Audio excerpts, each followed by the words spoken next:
Good afternoon again, viewers. This is Colville Mounsey from Nation News.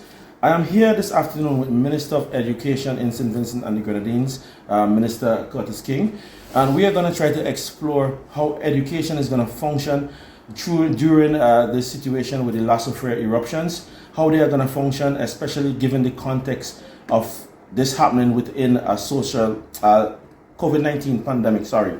Minister King, thank you for being here with us. And welcome. Well, thank you very much, and pleasant good afternoon. Now, we are in fact in a period of challenges. Yes, the immediate one now is the explosive eruption of Soufriere volcano. However, you would recognize that we're in the context of COVID-19 pandemic. And here in St Vincent and the Grenadines, we also had the issue of dengue fever threat. In fact, 8 persons have died from dengue fever during the last year. Additionally, people don't take this one into consideration, but we certainly do, because we are presently just before the onset of the hurricane season, and that in itself could also impact on what is happening on the ground. But Minister, as I said, you pretty much lost a substantial amount of the school year due to the pandemic. You had online, and we all know the issues with online learning. And now you have the volcano where persons are now using the schools as shelters. Is this a write-off year for St. Vincent's education program? Well, I don't think that we could say it is a write-off year. What we can say, it is a significant year in terms of learning loss to our students, because even before this period with COVID-19, as you rightly said, we had a serious interruption of schools. In fact, when the volcano moved to the explosive phase of its eruption, we had actually scheduled the reopening of school for Monday 12th April, and you would know that the volcano started to erupt explosively on the 9th. Therefore, we would have been impacted real negatively, because here we were trying to get back to school so that we could recover some of the time lost and also continue the program so that the students could be in a position to prepare for their annual exams, both internal as well as external. And then we are faced with the volcanic eruption, which have basically rendered our school unavailable for face-to-face instructions, because those schools in the red zones have been abandoned because naturally it is not safe. And several schools also in the orange zone. Now, the schools in the safe zones, basically the yellow zones and the green zone, they are presently, most of them are being used as shelters for persons who have evacuated. So, yes, we have a significant challenge, but as a Ministry of Education, we are in fact sitting down, planning, and seeing how best we can have our students meaningfully engaged. Basically what we did, we set up a committee to look at how we could continue the education of our students during this difficult period. And that committee has already put the program in place, and they are now at the stage where they are reporting at the different levels so that we could evaluate, make the necessary adjustments where they are needed, and look for the necessary support to ensure that this program is effective. Of course, it is not going to be 100% substitute for what is being lost, but certainly we are going to be engaging the students. I know the committee, even though, as I'm saying, it's still a draft proposal, but I know they have looked at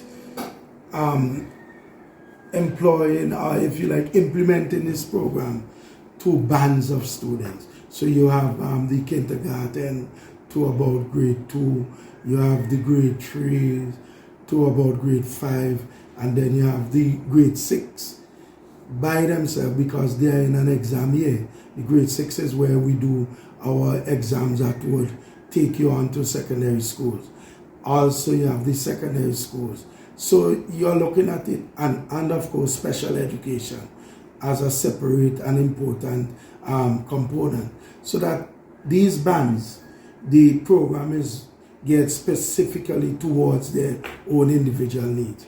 I need to mention again the fact that the grade 6 and the Form 5, because they have exams this year, again, the program is tailor-made to their own situation and hence would be different from the other bands. So you would find that there's a more formal or formalistic approach to the persons who are doing exams as opposed to a more relaxed format that would generate interest, yes, but at the same time do not put the students in a position where they are focused, so to speak, on exams that would guarantee them promotion. Okay. That program for the lower students take more into consideration the skills that the students would need at the higher level rather than the emphasis on exam as naturally would be had in the grade 6 and Form 5 classes. Minister King, so would you still be moving ahead this year? Are you still, is it still the aim of the ministry to have students do the CXC exams and the CXC exams, suite of CXC exams, as well as the common entrance exam? Well, in our case, the so-called common entrance exam, I say so-called because we have now changed the name. It is now the CPEA, Caribbean Primary Exit Assessment. But all those exams, CPEA, CCSLC, the CSEC, as well as CAPE, all these exams are administered by the CXC. And we are presently in discussion with CXC to work out a special arrangement for St Vincent and the Grenadines, because we recognize that our students, one, are not in the psychological frame of mind to do the exams. Two, because of the constant interruption to school during the COVID-19 pandemic, starting as early as March last year, our students have not been able to complete either the syllabus or the SBA component of the exams. And I'm speaking about students at all levels, at the CPEA level, at the CCSLC level, at CSEC level, as well as at CAPE level. And thirdly, where doing the exam face-to-face is concerned, that is an absolute challenge because our schools are all right now not available. Those in the red zones and the orange zones, they have been abandoned because life is not being accommodated in those areas. I even encourage. And secondly, in the green zones and the green zone and yellow zone, the schools are being used as shelters, and therefore it would be virtually impossible to have face-to-face teaching, if you like, as well as the examination under those circumstances. So what we are looking at and hoping for is that there would be some special arrangement for St. Vincent and the Grenadines, a special consideration for St. Vincent and the Grenadines, given the multiplicity of challenges that we are now faced with, none more impactful than the present volcanic eruption. My final question, Minister, when you say special arrangement, I mean, you obviously have a proposal in mind that you're hoping to push the CXC, I presume. What is your best case scenario that CXC can come a deferral, or is it a case of some different form of a grading system for you guys?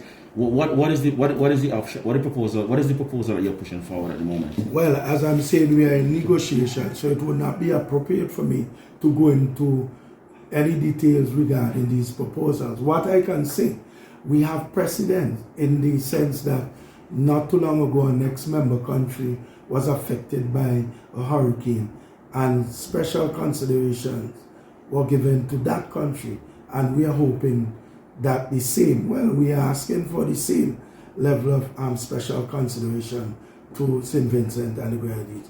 Unfortunately, I will not be able to detail the proposal because there are many, and the fact that we are still in discussion, I don't think it would be appropriate to speak to them at this present time. Okay. All right, Minister King, thank you so much for taking the time out to speak to us, and we do wish speedy recovery for St Vincent and hope that the education gets back on stream as soon as possible. Yes, well, thank you very much for the opportunity, and I do hope that while in St Vincent and the Grenadines, you get to do as much work as you possibly can, and at least share with the rest of the Caribbean, the rest of the world, the challenges that we are confronted here in St Vincent and the Grenadines, so that when assistance is sought, persons could understand, because they would have been, because of your I am saying now, tremendous coverage, would have had a first-hand impression of what things are like on the ground here in St Vincent and the Grenadines. So thank you, and your company, the Nation